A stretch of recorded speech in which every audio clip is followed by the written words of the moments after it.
Krishna classes के YouTube channel पर बच्चों आप सबका स्वागत है। हमारी जो करंट अफेयर्स की सीरीज चल रही थी उसमें मैं आज आप लोगों के लिए एक क्लास लेकर आया हूं। तो चलिए अभी एक क्लास स्टार्ट करते हैं और देखते हैं आज का हमारा पहला क्वेश्चन क्या है। फर्स्ट क्वेश्चन, हाल ही में आरबीआई ने निम्न में से किस सेवा को दिसंबर से 24 घंटे उपलब्ध कराने की घोषणा की है। वैसी कौन सी सेवा है जिसे अब दिसंबर 2020 से 24 घंटे उपलब्ध करवाया जाएगा आरबीआई के द्वारा। यानी वो सेवा कौन सी है बच्चों? निफ्ट है या आरटीजीएस है या दोनों है या नन, इनमें से कोई नहीं। जल्दी से कमेंट बॉक्स में कमेंट करके इस क्वेश्चन का सही जवाब आप लोग मुझे दीजिए कि इस क्वेश्चन का राइट आंसर क्या है।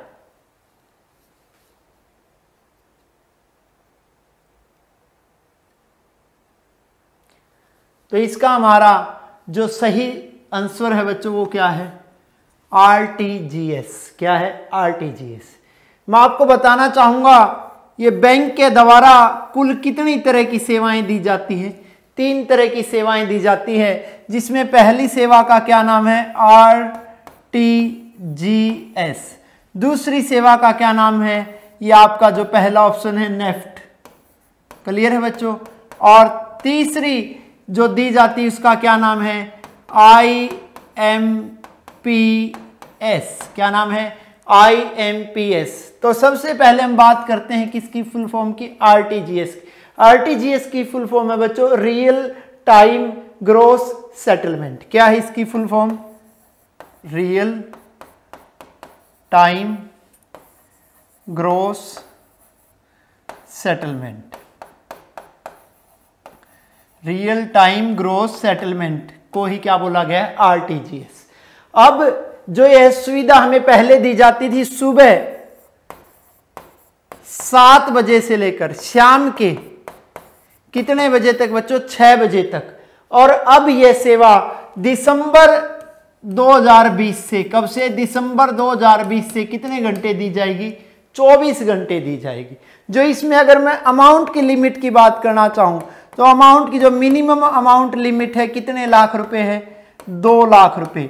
जबकि इसमें मैक्सिमम की बच्चों कोई भी लिमिट नहीं है, यानी कि नो लिमिट। आप कितना भी पैसा ट्रांसफर कर सकते हैं आरटीजीएस के द्वारा एक खाते से दूसरे खाते में। जबकि मिनिमम की जो लिमिट है वो 2 लाख है और मैक्सिमम की कोई लिमिट नहीं है। इसके अलावा अगर आरटीजीएस में मैं आपसे और बात करना चाहूं तो यह सुविधा पहले दूसरे और चौथे शनिवार को छोड़कर दी जाती थी। कौन से 2 शनिवारों को छोड़कर दी जाती थी? दूसरे और चौथे, इन 2 शनिवारों को छोड़कर यह सेवा दी जाती थी। लेकिन अब वर्तमान में यह सेवा हमें दिसंबर 2020 से मिलने जा रही है। कितने घंटे? 24 घंटे। क्लियर है? उसके बाद बात करता हूं निफ्ट की। निफ्ट का जी फुल फॉर्म है नेशनल इलेक्ट्रिकल फंड ट्रांसफर। इसकी फुल फॉर्म क्या है बच्चों? National electrical fund transfer. आपको बता देना चाहूं तो यह सेवा हमें ऑलरेडी 24 घंटे मिल रही है। ऑलरेडी कितने घंटे मिल रही है? 24 घंटे मिल रही है। और इस सेवा की जो 24 घंटे की शुरुआत की गई वो शुरुआत आरबीआई के द्वारा कब की गई थी? दिसंबर 2019 से। कब की गई थी? दिसंबर 2019 से की गई थी। वैसे जो निफ्ट की सेवा है उसकी शुरुआत पूरे देश में कब की गई बच्चों? 2005 में। यानी जब आरटीआर एक्ट आया था, यानी राइट टू इंफॉर्मेशन एक्ट, जब 2005 में ये एक्ट आया था और 2005 में ही पूरे देश में बैंकिंग सेक्टर में कौन सी सेवा की शुरुआत की गई थी? निफ्ट की शुरुआत की गई। अब बात करते हैं आईएमपीएस। इसकी फुल फॉर्म है इमीडिएटली पेमेंट सर्विस। क्या है? इमीडिएट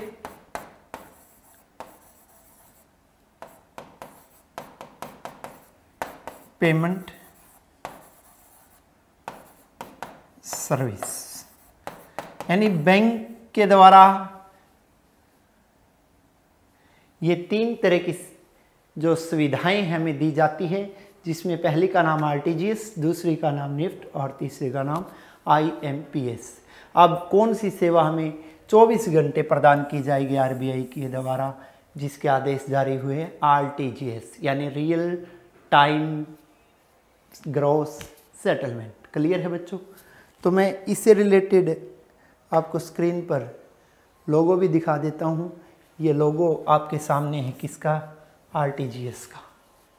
अब बात करते हैं नेक्स्ट क्वेश्चन, अगला क्वेश्चन।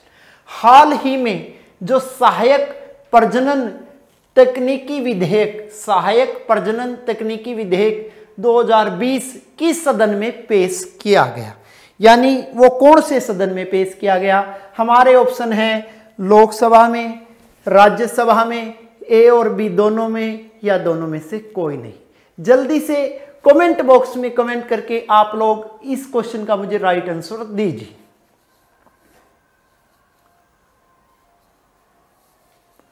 यह कहां पर पेश किया गया बच्चों? लोकसभा में। आपको इस क्वेश्चन से रिलेटेड कुछ बातें बताना चाहूंगा।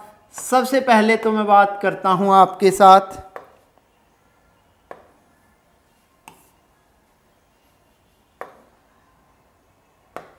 भाग 5 की। कौन से भाग की बात करते हैं?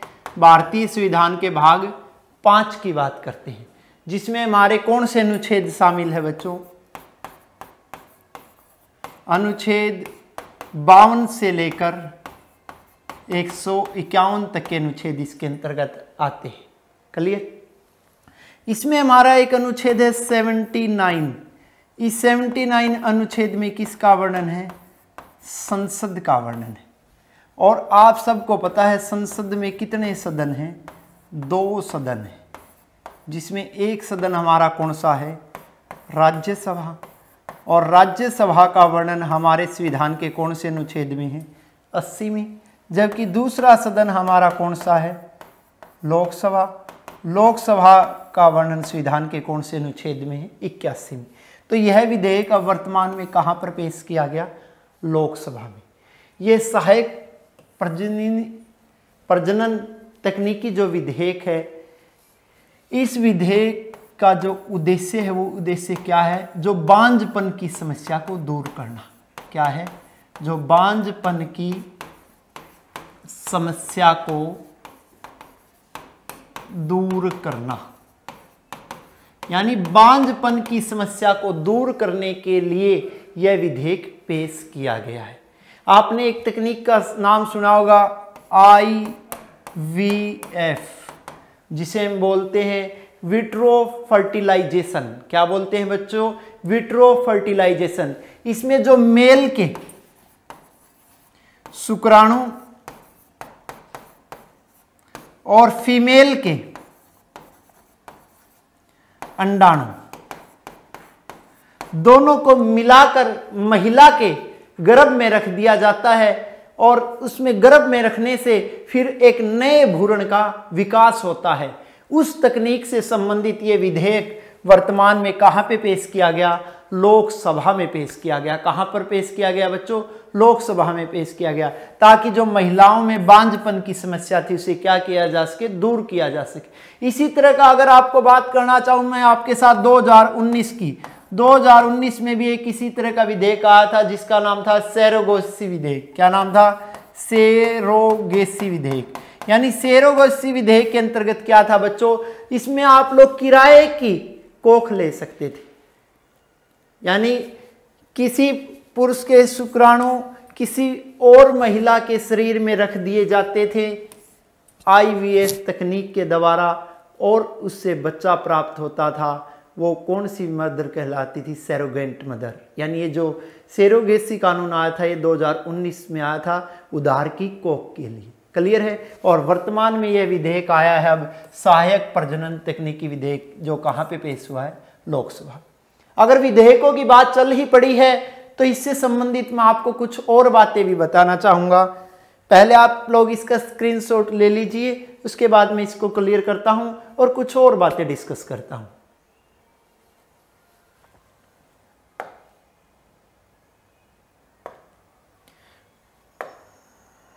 वो और बातें क्या है बच्चों? जो अनुच्छेद 110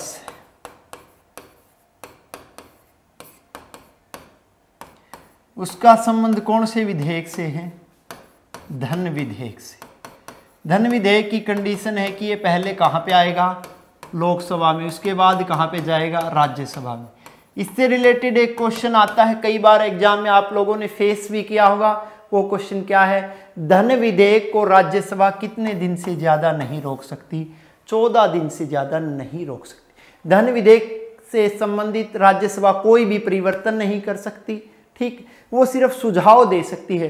वो सुझाव मानना या ना मानना किसकी मर्जी है? लोकसभा की। यानी धन विधेयक पर सिर्फ और सिर्फ लोकसभा की चलती है, उस पर राज्यसभा की बिल्कुल भी नहीं चलती है। और धन विधेयक पास करना पड़ता है, किसे पास करना पड़ता है? राष्ट्रपति को भी पास करना पड़ता है। यानी राष्ट्रपति धन विधेयक के संबंध में अपनी किसी भी प्रकार की विटो का प्रयोग नहीं यूज कर सकता। ना तो निलंबनकारी विटो प्रयोग कर सकता, ना जेबी विटो प्रयोग कर सकता। और धन विधेयक कहाँ पे आएगा? हमेशा लोकसभा में। उसके अलावा इसमें एक और अनुच्छेद की बात करना चाहूंगा, अनुच्छेद 112। और अनुच्छेद 112 में किसका वर्णन है? बजट का, जिसे हम बोलते हैं वार्षिक वित्तीय विवरण। क्या बोलते हैं बच्चों? वार्षिक वित्तीय विवरण कहा जाता है। और किसे कहा जाता है? बजट को कहा जाता है। इसके अलावा 2 अनुच्छेद जो राज्यसभा से रिलेटेड है और मोस्ट इंपोर्टेंट है, वो भी डिस्कस करना चाहूंगा। एक अनुच्छेद है आपका 249। इस अनुच्छेद के अंतर्गत राज्यसभा, कौन बच्चों? राज्यसभा राज्य सूची के किसी भी विषय को किसका घोषित कर सकती है? केंद्रीय हित का। यानी राज्यसभा राज्य सूची के किसी भी विषय को संघ सूची में डाल सकती है। कौन से अनुच्छेद के अंतर्गत? अनुच्छेद 249 के अंतर्गत। इसके अलावा एक अनुच्छेद और डिस्कस करना चाहूंगा, अनुच्छेद 312। इस अनुच्छेद के अंतर्गत संघ लोक सेवाओं का संघ लोक सेवा का सर्जन करती है। और संघ लोक सेवा का सर्जन कौन करती है? राज्यसभा। कौन से अनुच्छेद के अंतर्गत? 312।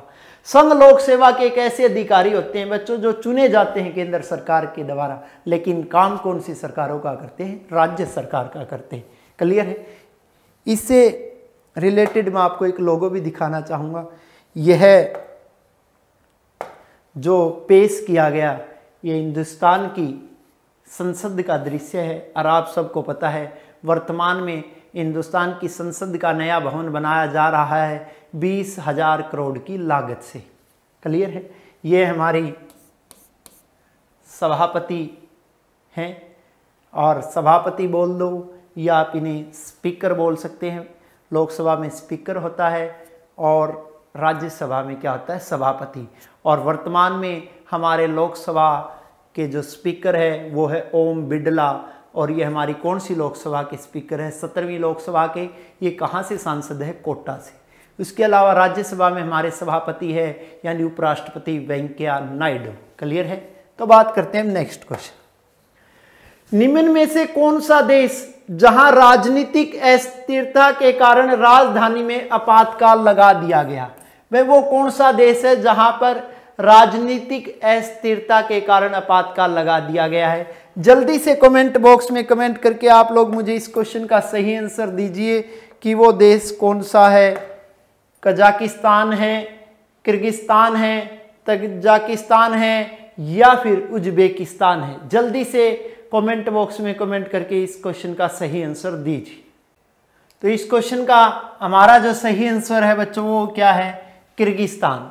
यानी किर्गिस्तान में राजनीतिक अस्थिरता के कारण उसकी राजधानी में क्या लगा दिया गया है? आपातकाल लगा दिया गया है। तो बात करते हैं बच्चों किर्गिस्तान की।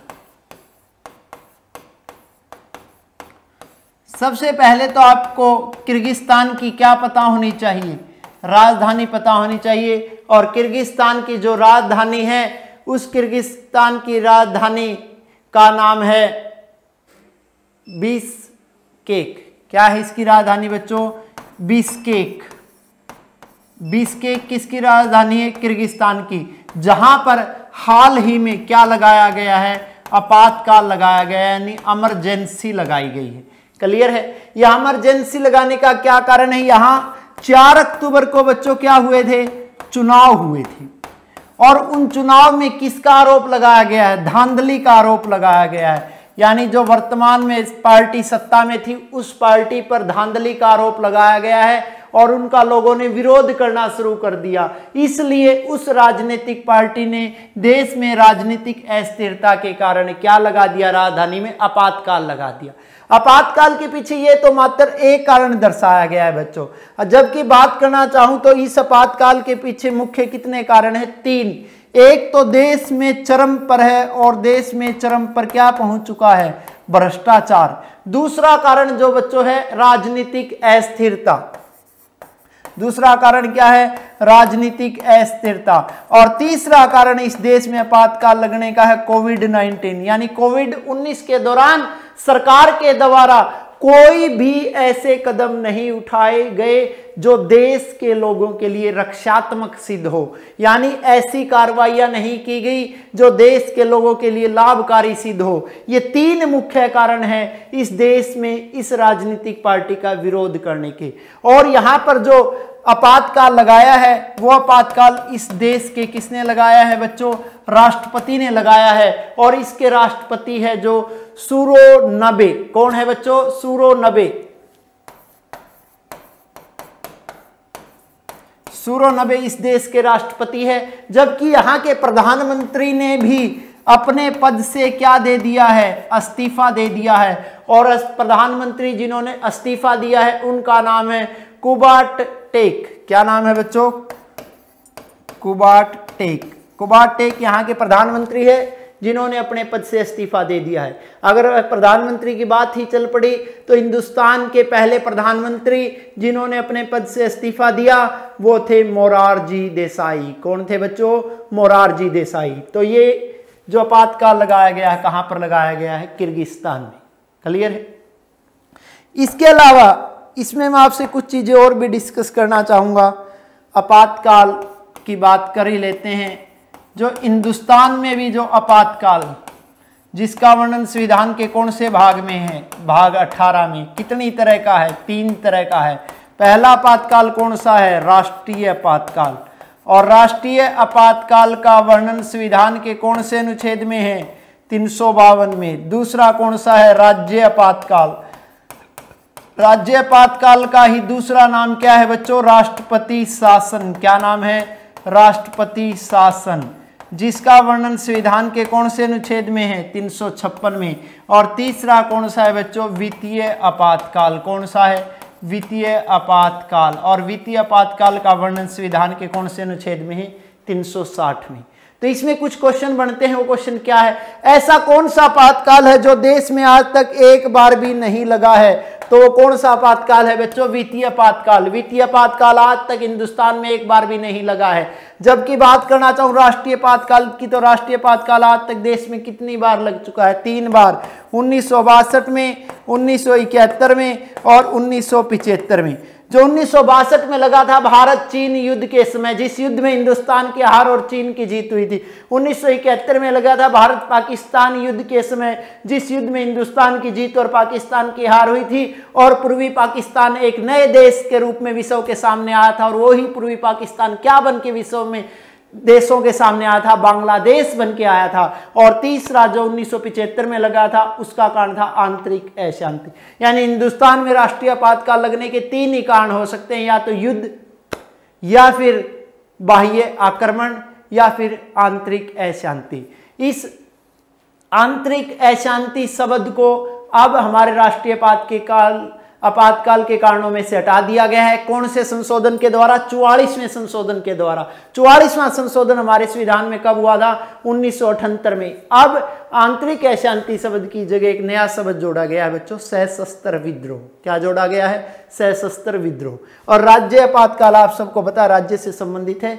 इसके लिए जो अप्रोच करता है, कौन करता है? गवर्नर अप्रोच करता है। किससे? राष्ट्रपति से। जबकि राष्ट्रीय आपातकाल के लिए लिख कर देते हैं कैबिनेट मंत्री, और वित्तीय आपातकाल के लिए राष्ट्रपति को कोई भी लिखकर नहीं देता है।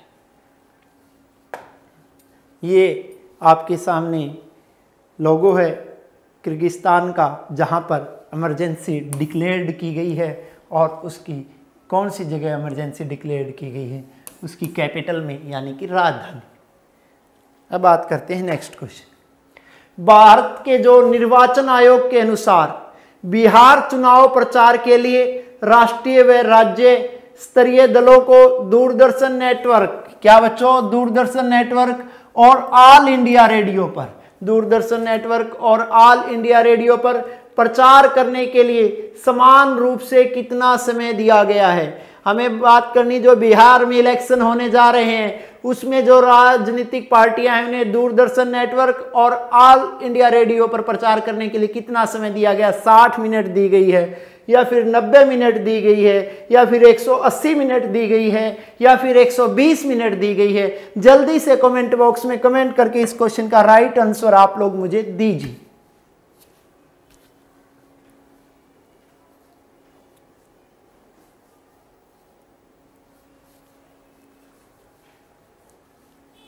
तो कितनी मिनट दी गई है बच्चों, 90 मिनट दी गई।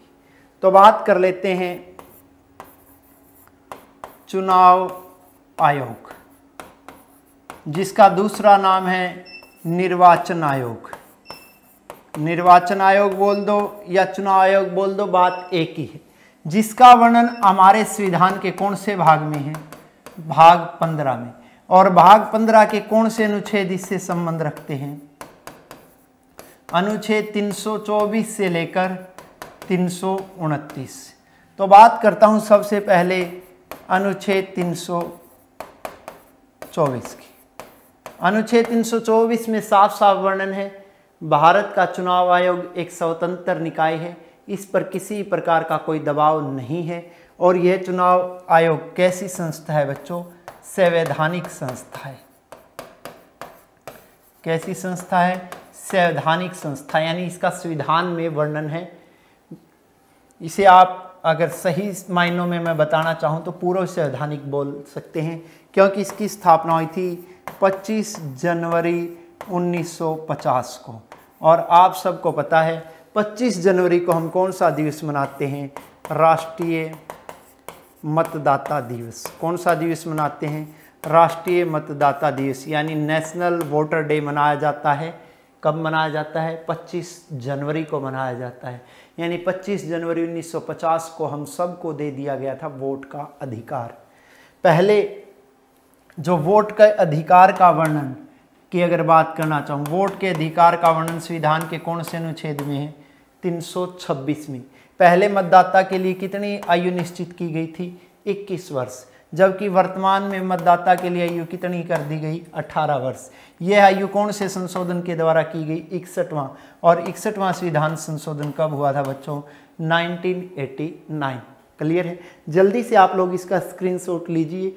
इसके अलावा इसमें मैं आपको कुछ बातें और बताना चाहूँगा।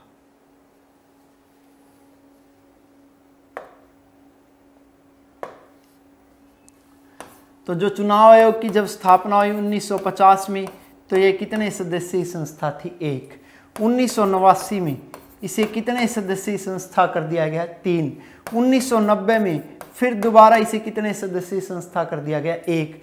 1993 में इसे कितने सदस्यीय संस्था कर दिया गया, 3। यानी वर्तमान में कितने चुनाव आयुक्त थे, 3, जिसमें मुख्य चुनाव आयुक्त 1, अन्य चुनाव आयुक्त 2। इन सब की नियुक्ति किसके द्वारा की जाती है, राष्ट्रपति के द्वारा। अगर बात करना चाहूँ इनके कार्यकाल की, तो इनका कार्यकाल है 6 वर्ष या 65 वर्ष आयु।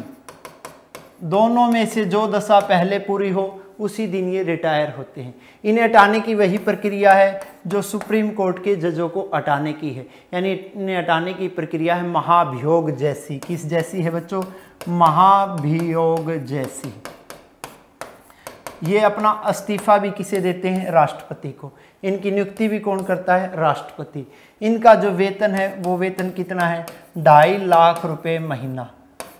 मुख्य चुनाव आयुक्त का वेतन कितना है, 2.5 लाख रुपए महीना, जो कभी 90,000 था पहले बच्चों, अब कितना 2.5 लाख रुपए महीना। और उसे ये कहाँ से दिया जाता है, केंद्र संचित निधि से। कहाँ से दिया जाता है, केंद्र संचित निधि से। जबकि अन्य चुनाव आयुक्तों का वेतन कितना है, 2,25,000 रुपये महीना। उन्हें ये कहाँ से दिया जाता है, केंद्र संचित निधि से। अन्य और मुख्य के वेतन में 25,000 रुपये का डिफरेंस है। इसके अलावा आप इसका फिर से स्क्रीनशॉट ले लीजिए। मैं आपको ये दोबारा इससे अलावा कुछ और बातें ही बताना चाहूँगा। अब बात करना चाहूँगा चुनाव आयोग के कार्य की। चुनाव आयोग का क्या कार्य है? चुनाव आयोग का कार्य जो राष्ट्रपति, उपराष्ट्रपति, लोकसभा, राज्यसभा, विधानसभा, विधान परिषद, इन सब के चुनाव करवाने की जिम्मेवारी किसकी है? केंद्रीय चुनाव आयोग की है। क्लियर है? जबकि जो पंचायत और शहरी निकाय के चुनाव करवाता है राज्य चुनाव आयोग। अब बात करना चाहूँ जो नए राजनीतिक दलों को मान्यता भी कौन देता है? केंद्रीय चुनाव आयोग। उन राजनीतिक दलों को चिन्हों का आवंटन भी कौन करता है? निर्वाचन आयोग। प्रीसीमन भी कौन निश्चित करता है? जो प्रीसीमन आयोग, प्रीसीमन भी किसके द्वारा डिसाइड किया जाता है? चुनाव आयोग के द्वारा। प्रीसीमन का गठन आज तक हिंदुस्तान में कितनी बार हुआ? 4 बार। 1952, 1962, 1972 और 2002 में बच्चों। क्लियर है? अब बात करना चाहूँगा मैं इससे अलावा भी कुछ और, आप लोग इसका स्क्रीनशॉट ले लीजिए। तो हिंदुस्तान में जो राष्ट्रीय दल है वो कितने हैं बच्चों? 8। इसके अलावा अगर बात करना चाहूँ मैं क्षेत्रीय दलों की, तो क्षेत्रीय दल कितने हैं? 53। अगर बात करना चाहूँ गैर मान्यता प्राप्त दलों की, जो गैर मान्यता प्राप्त दल है वो कितने हैं बच्चों? 2044। तो जो बात करते हैं 8 राष्ट्रीय दलों की, हो सकता है आप में से कई लोग सोच रहे होंगे जी 7 पढ़े हैं हमने, तो 8 कब से हो गए? ये फरवरी 2020 तक बच्चों 7 थे, लेकिन अब हो गए हैं, कितने हो गए? 8 हो गए हैं। ये 8 राष्ट्रीय दल कौन कौन से? एक दल जिसकी वर्तमान में सरकार है, जिसे हम बोलते हैं बीजेपी। बीजेपी जिसकी फुल फॉर्म है भारतीय जनता पार्टी, जिसकी स्थापना कब हुई थी? 1980 में। क्लियर है? उसके बाद जो दूसरा राजनीतिक दल है जिसे हम बोलते हैं बीएसपी, यानी बहुजन समाज पार्टी, या जिसे हम शॉर्ट फॉर्म में बजपा बोल देते हैं, मायावती जी की पार्टी, काशीराम जी की पार्टी, इसकी स्थापना हुई थी बच्चों 1984 में। इसके बाद जो तीसरी राजनीतिक पार्टी आती है जिसका नाम है मार्क्सवादी कम्युनिस्ट पार्टी। क्या नाम है? जिसे हम शॉर्ट फॉर्म में क्या बोल देते हैं? माकपा, मार्क्सवादी कम्युनिस्ट पार्टी, जिसकी स्थापना हुई थी 1964 में। उसके बाद बात करते आईएनसी बच्चों, यानी आईएनसी जिसकी फुल फॉर्म है इंडियन नेशनल कांग्रेस, हिंदुस्तान की सबसे पुरानी राजनीतिक पार्टी, जिसकी स्थापना हुई थी 1885 में, और इस राजनीतिक पार्टी के संस्थापक थे A.O. अयूम। इसके अलावा एक दूसरी राजनीतिक पार्टी जो कांग्रेस से अलग होकर निकली है, जिसे हम बोलते हैं एनसीपी, नेशनल कांग्रेस पार्टी, जिसकी स्थापना कब हुई बच्चों? एनसीपी की जो हमारी स्थापना हुई वो हुई 1999 में। कब हुई? 1999 में। उसके बाद बात करना चाहूँगा मैं ममता बनर्जी जी की पार्टी तृणमूल कांग्रेस। तृणमूल कांग्रेस जिसकी सरकार है, और जिसकी सरकार कहाँ पर है? बंगाल में। और आप सबको पता है बिहार के बाद जो राजनीतिक चुनाव होने वाले हैं वो कहाँ पे होने वाले हैं? बंगाल में। और इस तृणमूल कांग्रेस की जो स्थापना हुई वो स्थापना कब हुई? 1998 में। कब हुई? 1998 में। उसके बाद आपके साथ में एक और राजनीतिक पार्टी की बात करना चाहूँगा जिसका नाम है भारतीय कम्युनिस्ट पार्टी। क्या नाम है भाई? भारतीय कम्युनिस्ट पार्टी। और भारतीय कम्युनिस्ट पार्टी की स्थापना कब हुई? 1925 में। अब बात करना चाहूँगा मैं 8वीं और अंतिम उस पार्टी की जिसे वर्तमान में राष्ट्रीय पार्टी का दर्जा दिया गया है, नेशनल पीपुल्स पार्टी। क्या नाम है बच्चों? National People's Party. और इस नेशनल पीपुल्स पार्टी की जो स्थापना हुई वो स्थापना कब हुई? 2013 में। यानी आपको याद रखना है, अगर राष्ट्रीय दल पूछे तो कितने बताने? 8। क्षेत्रीय दल पूछे तो कितने बताने हैं? 53। अगर बात करना चाहूँ गैर मान्यता प्राप्त दलों की तो हमारा आंसर होगा 2044। क्लियर है? ये प्रसार भारती यानी Indian public service broadcaster. Clear है? जिस पे अब चुनाव प्रचार के लिए कितने मिनट का समय मिलेगा इन राजनीतिक पार्टियों को? 90 मिनट का। और ये सब करने का कारण आप सबको पता है कोविड-19। तो अगला क्वेश्चन क्या है, हाल ही में भारत के कितने समुद्र तटों को ब्लू फ्लैग बीच का दर्जा दिया गया। ब्लू फ्लैग बीच का जो दर्जा दिया गया है बच्चों, वो भारत के कितने समुद्र तटों को दिया गया है? 2 को दिया गया, 4 को दिया गया, 6 को दिया गया या फिर 8 को दिया गया। जल्दी से कमेंट बॉक्स में कमेंट करके इस क्वेश्चन का राइट आंसर आप लोग मुझे दीजिए। तब तक मैं आप लोगों के लिए जो हमारा हिंदुस्तान का तटीय भाग है उसका एक मैप्स बना देता हूं। ये इसका हमारा जो राइट आंसर है बच्चों वो क्या है? 8, यानी 8 भारत के समुद्र तटों को ब्लू फ्लैग बीच का दर्जा दिया गया। तो डिस्कस करते हैं, जो हमारा फर्स्ट है वो फर्स्ट हमारा कहाँ पर पड़ता है? गुजरात में। जो गुजरात में पड़ता है उसका क्या नाम है? उसका नाम है शिवराजपुर, यानी ये गुजरात के द्वारका में पड़ता है शिवराजपुर। उसके बाद जो दूसरा है बच्चों, दूसरे का क्या नाम है? दूसरे का नाम है घोघला। क्या नाम है? घोघला। ये घोघला यहाँ पे पड़ेगा हमारा, ये भी एक द्वीप है। उसके बाद जो तीसरा है वो तीसरा पड़ता है हमारा कर्नाटक में, जिसका नाम है कासरकोड। क्या नाम है बच्चों? कासरकोड। और कासरकोड कहाँ पे पड़ेगा हमारा? यहाँ पड़ेगा, यानी यहाँ कौन से राज्य में? कर्नाटक में। जो चौथा है वो भी हमारा कर्नाटक में पड़ता है, जिसका नाम है पेदुबिद्री। क्या नाम है बच्चों? पेदुबिद्री। अब बात करना चाहूँ पांचवें की, पांचवा हमारा किस में पड़ता है? यह है हमारा पड़ता है केरल में। कहाँ पर पड़ता है? केरल में, जिसका नाम है कप्पड़। क्या नाम है बच्चों? कप्पड़। केरल में पड़ने वाले का क्या नाम है? कप्पड़। छठे बात करना चाहूँ, छठा हमारा पड़ता है आंध्र प्रदेश में। कहाँ पर पड़ता है? आंध्र प्रदेश में, जिसका नाम है रूसीकोड। क्या नाम है? रूसीकोड। उसके बाद बात करना चाहूँ जो अगला पड़ता है हमारा अंडमान निकोबार में। कहाँ पर पड़ता है? जो अंडमान निकोबार द्वीप समूह है उसमें पड़ता है। और अंडमान निकोबार द्वीप समूह में पड़ने वाले का नाम है राधा नगर तट। क्या नाम है बच्चों? राधा नगर तट। उसके बाद जो अंतिम 8वां शामिल किया गया वो कहाँ पे पड़ेगा हमारा? ओडिशा में। कहाँ पर पड़ेगा? ओडिशा में। और ओडिशा में जो पड़ता है उसका नाम है गोल्डन अंडमान। क्या नाम है? गोल्डन अंडमान। ये वो 5 समुद्रीय तट है जिन्हें हाल ही में किसका टैग मिला है बच्चों? ब्लू फ्लैग बीच का टैग मिला है। क्लियर है? आप लोग जल्दी से इसका स्क्रीनशॉट लीजिए। इसके अलावा और कुछ भी मैं आपसे डिस्कस करना चाहूँगा तो जल्दी से लीजिए बच्चों।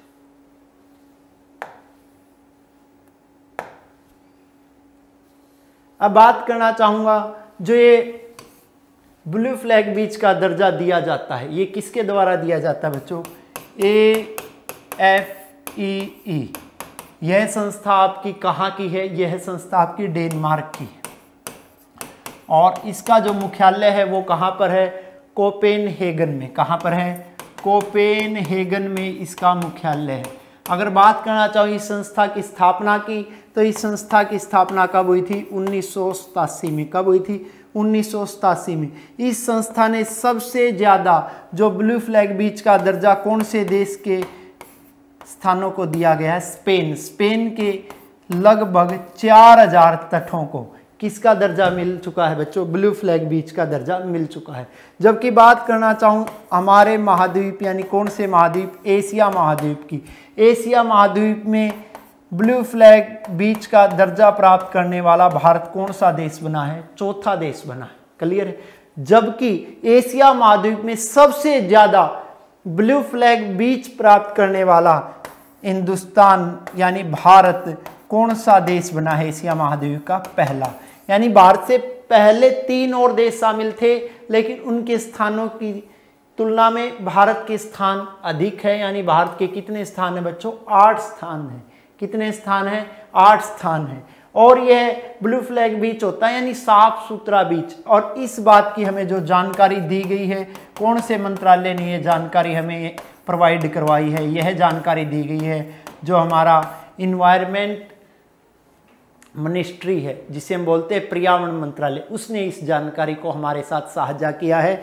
मैं आपको स्क्रीन पर इससे रिलेटेड एक इमेज भी दिखाना चाहूँगा। ये इमेज देख के मेरे ख्याल में आप लोगों को गोवा के बीचों की ध्यान आ गई होगी। कहाँ के बीच ध्यान आ गए होंगे बच्चों? गोवा के बीच ध्यान आ गए होंगे। तो बात करते हैं नेक्स्ट क्वेश्चन। हाल ही में रक्षा मंत्री ने 44 पुलों का उद्घाटन किया और इसका निर्माण किसने किया? यानी रक्षा मंत्री ने हिंदुस्तान और चीन की सीमा से लगते हुए 44 पुलों का उद्घाटन किया है। तो बच्चों बताओ इनका निर्माण किसने किया? परिवहन विभाग ने किया या बीआरओ ने किया या ए और बी दोनों ने किया या नन ऑफ दीज, इनमें से कोई नहीं? जल्दी से कमेंट बॉक्स में कमेंट करके इस क्वेश्चन का राइट आंसर आप लोग मुझे दीजिए।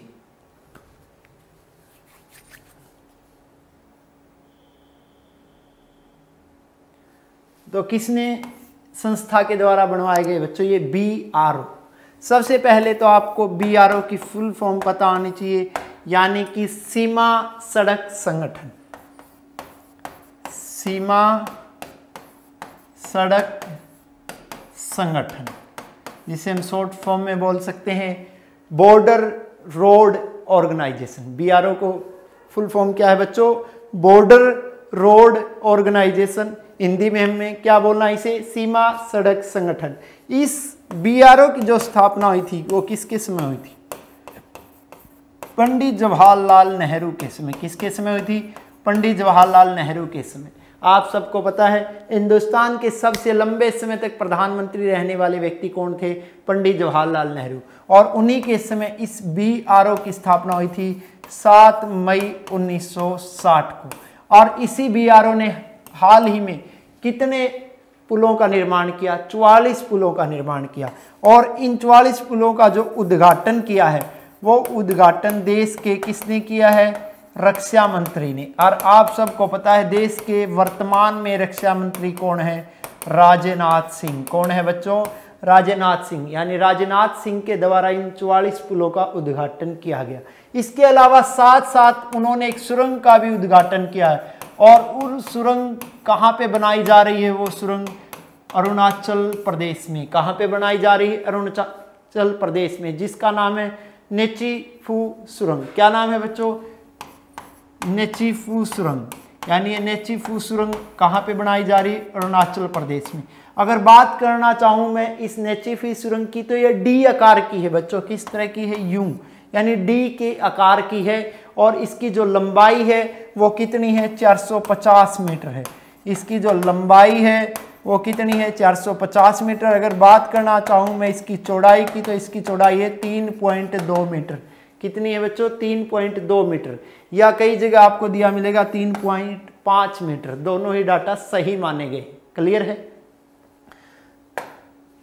तो ये वो 44 पुलों का दृश्य है जो आपके सामने, यानी ये इस तरह के 44 पुल बनाए गए हैं। किसके द्वारा बनाए गए हैं? बीआरओ के द्वारा, यानी बॉर्डर रोड ऑर्गेनाइजेशन के द्वारा। क्लियर है? तो बात करते हैं अगले क्वेश्चन।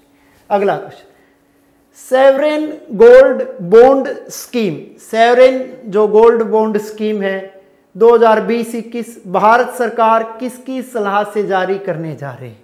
यानी भारत सरकार ने इस स्कीम को जारी किया है बच्चों, किसकी सलाह से किया है? आरबीआई की सलाह से किया है, एसबीआई की सलाह से किया है, या एडीबी की सलाह से किया है, या फिर वर्ल्ड बैंक की सलाह से किया है? जल्दी से कमेंट बॉक्स में कमेंट करके इसका आप सही आंसर दीजिए।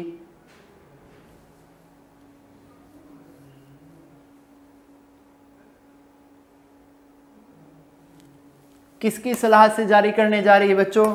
आरबीआई की सलाह से। आरबीआई की फुल फॉर्म है रिजर्व बैंक ऑफ इंडिया, यानी भारत के बैंकों का बैंक, भारत का केंद्रीय बैंक, जिसकी स्थापना हुई थी 1 अप्रैल 1935 को। यानी अप्रैल फूल मनाते हैं जिस दिन हम 1 अप्रैल को, उसी अप्रैल फूल के दिन कौन से बैंक की स्थापना हुई थी? आरबीआई की। कौन से एक्ट के अंतर्गत? 6 मार्च 1934 के एक्ट के अंतर्गत। कौन से कमीशन के कहने पर? हल्टन यंग कमीशन के कहने पर। जब आरबीआई की शुरुआत की गई, इसकी अधिकृत पूंजी कितने करोड़ रुपए थी? 5 करोड़ रुपए, जो 100 रुपए के 5 लाख अंशों में बटी हुई थी। स्टार्टिंग में आरबीआई का कार्यालय आप सबको पता है कलकत्ता में था। 1937 में जो इसका मुख्यालय बनाया गया वो कहाँ पे बनाया गया? मुंबई में बनाया गया।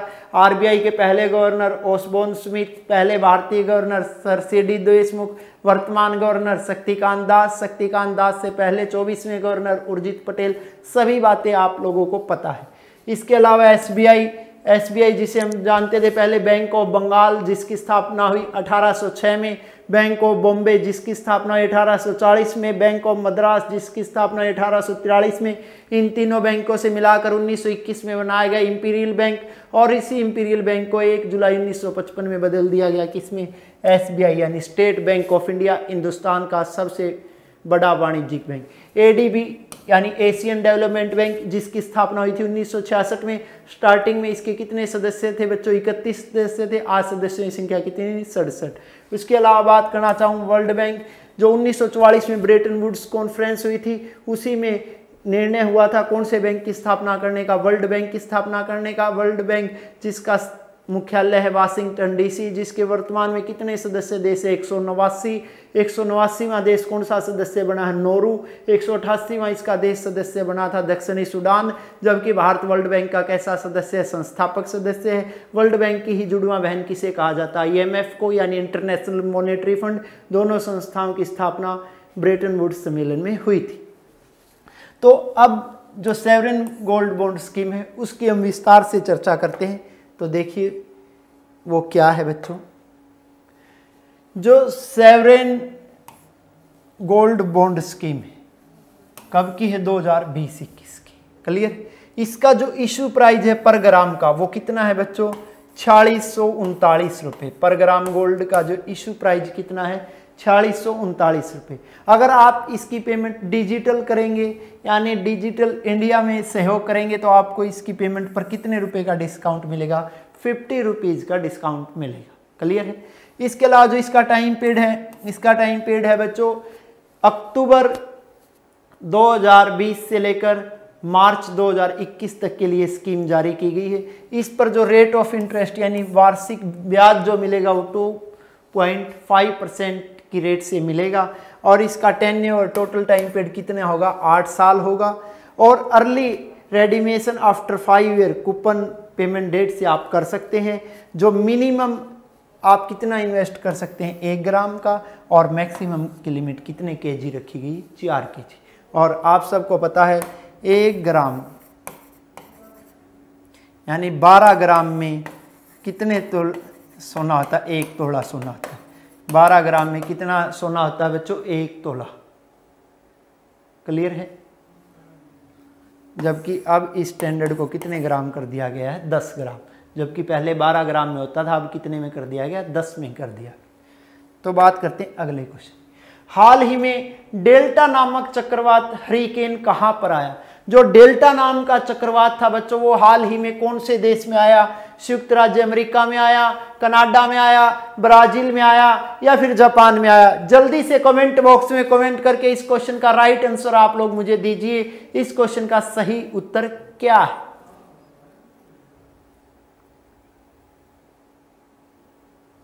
इसका हमारा सही आंसर क्या है बच्चों, USA।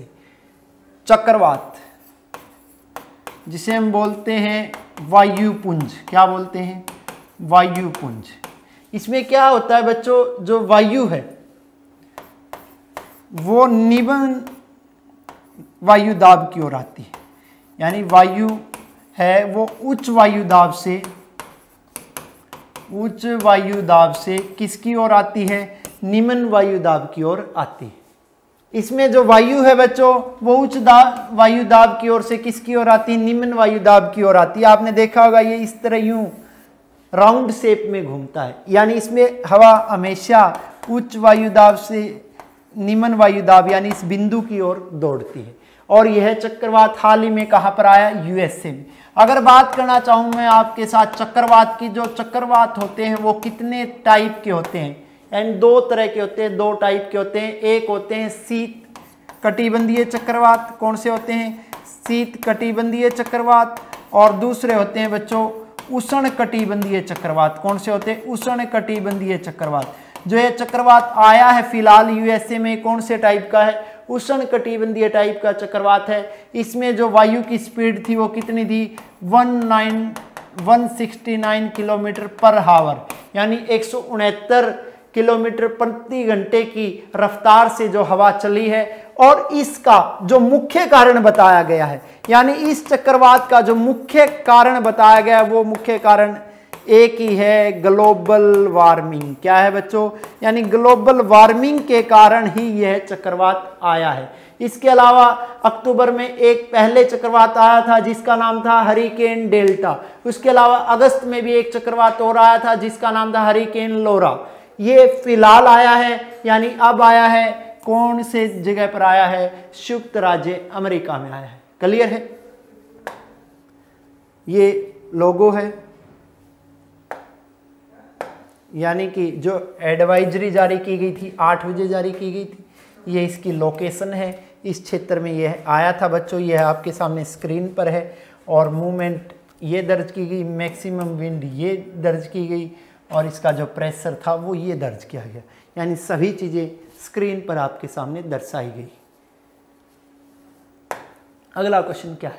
हाल ही में इन्वेस्ट इंडिया समिट का आयोजन किस देश में किया गया? यानी जो इन्वेस्ट इंडिया समिट थी उसका आयोजन कौन से देश में किया गया बच्चों? जापान में किया गया, कनाडा में किया गया, रूस में किया गया, फिर श्रीलंका में किया गया। जल्दी से कमेंट बॉक्स में कमेंट करके इस क्वेश्चन का राइट आंसर आप लोग मुझे दीजिए।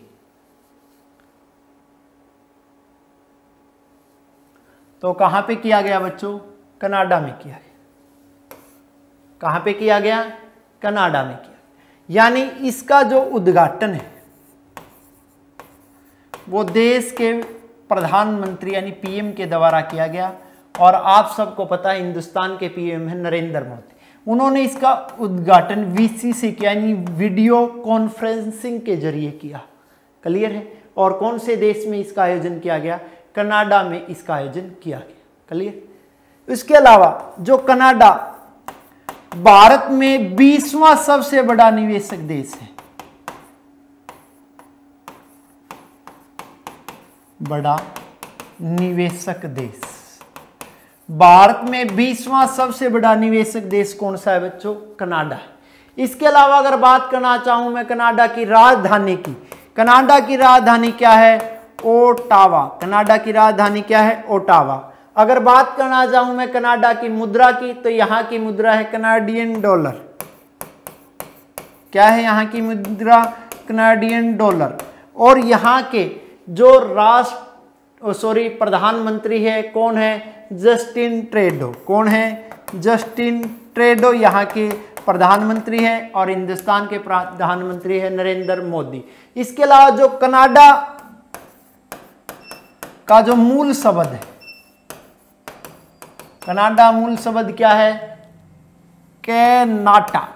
कैनाटा जिसका शाब्दिक अर्थ है बड़ा गांव। जिसका शाब्दिक अर्थ क्या है? बड़ा गांव। अब मैं आपको एक और इसमें विचित्र बात बताना चाहूंगा। दुनिया में सबसे लंबी सीमा किन 2 देशों की बनती है? कनाडा और अमेरिका। कनाडा और अमेरिका दुनिया के वो देश है जिनकी सबसे लंबा बॉर्डर है आपस में। और इनके बॉर्डर की अगर मैं कुल लंबाई की बात करना चाहूं तो इनकी बॉर्डर की कुल लंबाई है 8,891 किलोमीटर। उसके अलावा अगर और बात करना चाहूं तो क्षेत्रफल की दृष्टि से विश्व का दूसरा सबसे बड़ा देश है। और क्षेत्रफल की दृष्टि से विश्व का दूसरा सबसे बड़ा देश कौन सा है? कनाडा। और आप सबको पता है जनसंख्या की दृष्टि से सबसे बड़ा देश चीन और दूसरा सबसे बड़ा देश भारत। इसके अलावा कनाडा में एक ही रेगिस्तान है, यानी कनाडा के उस एकमात्र रेगिस्तान का नाम क्या है? ओकेथन डेजर्ट। क्या नाम है बच्चों? ओकेथन डेजर्ट।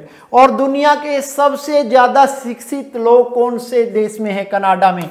और कनाडा के कितने प्रतिशत लोग शिक्षित हैं? 99% लोग शिक्षित। इसके अलावा अगर बात करना चाहूं तो दुनिया के सबसे ज्यादा ग्रेजुएट लोग भी कनाडा में हैं। और कनाडा में कितने लोग ग्रेजुएट है? 74% लोग ग्रेजुएट है। कनाडा की जो सबसे ऊंची चोटी है उसका नाम है माउंट लोजान। क्या नाम है उसका? माउंट लोजान। माउंट लोजान कनाडा की सबसे ऊंची चोटी है और इस चोटी की लंबाई है 59 मीटर, यानी 5,959 मीटर इस चोटी की ऊंचाई है। क्लियर है बच्चों? यह समिट आयोजित की गई। एक तरफ कनाडा का ध्वज, दूसरी तरफ हिंदुस्तान का हमारा प्यारा तिरंगा। अब बात करते हैं अगले क्वेश्चन। हाल ही में मंत्रा का पहला डिजिटल ब्रांड एम्बेसडर, कैसा brand ambassador? Digital brand ambassador किसे नियुक्त किया गया? दिशा पटनी को, भुवन बाम को, कियारा आडवाणी को या फिर अमित भडाना को? जल्दी से कमेंट बॉक्स में कमेंट करके इसका सही आंसर आप लोग दीजिए।